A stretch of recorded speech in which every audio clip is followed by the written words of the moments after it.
What's up mga kachat, no? Dito na ng paggamit natin ng GoPro. Papatunayan ko kay Boss Lebron TV na hindi siya nagkakamali ng pagpahiram sa akin. Kasi nung D1 ay motor at tuhod lang ang nakikita nyo. At ngayong dito ay papatunayan ko sa inyo na marunong din akong gumamit ng GoPro. Kaya Boss Lebron TV, ano bang masasabi mo? Kung hindi na ako ingot, hindi na rin ako tanga. At bonus pa kay G-Pog, napakapogi niya pa. At ngayon mga followers, pwede nyo na akong ipagmamalaki. Pwede na kayo mag-subscribe, mag-follow, at mag-share ng aking mga video. Ngayon nasa akin na ang lahat, ang gwapo, ang bait, at ang talino. Ngayon Lebron TV, ano pang masasabi mo? Okay mga kachapno, mag-focus na tayo ngayon, papasok sa aking trabaho. At ihatid lang natin itong pasahero ko. Ang pasahero ko ay siyang gumagawa ng batas. At ako naman ang tagapagpatupad ng batas. Hindi man sa pinagmamayabang, aming tahanan, ako talaga ang pinakatigre. Ang kaso ay mayroong nagmamayari ng tigre. Kaya binansagan akong tigre kasi ako ang masusunod. Pag sinabi kong ako ang maglalaba, wala siyang magagawa. Sinabi ko na umupo ka lang dyan, talagang uupo na siya.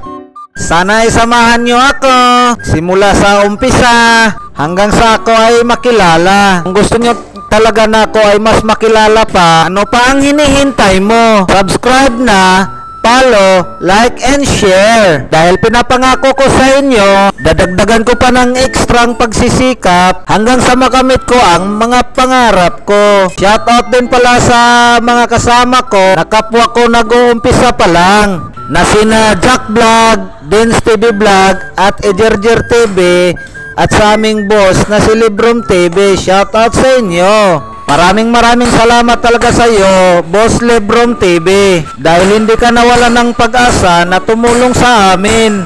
Maraming salamat, boss. God bless you. At hanggang dito na lang ang aking video. Huwag kalimutan mag-follow, like, and share, at pindutin ang notification bell para updated po kayo sa ating mga susunod na mga video. Maraming salamat sa panonood ng aking video. God bless you all.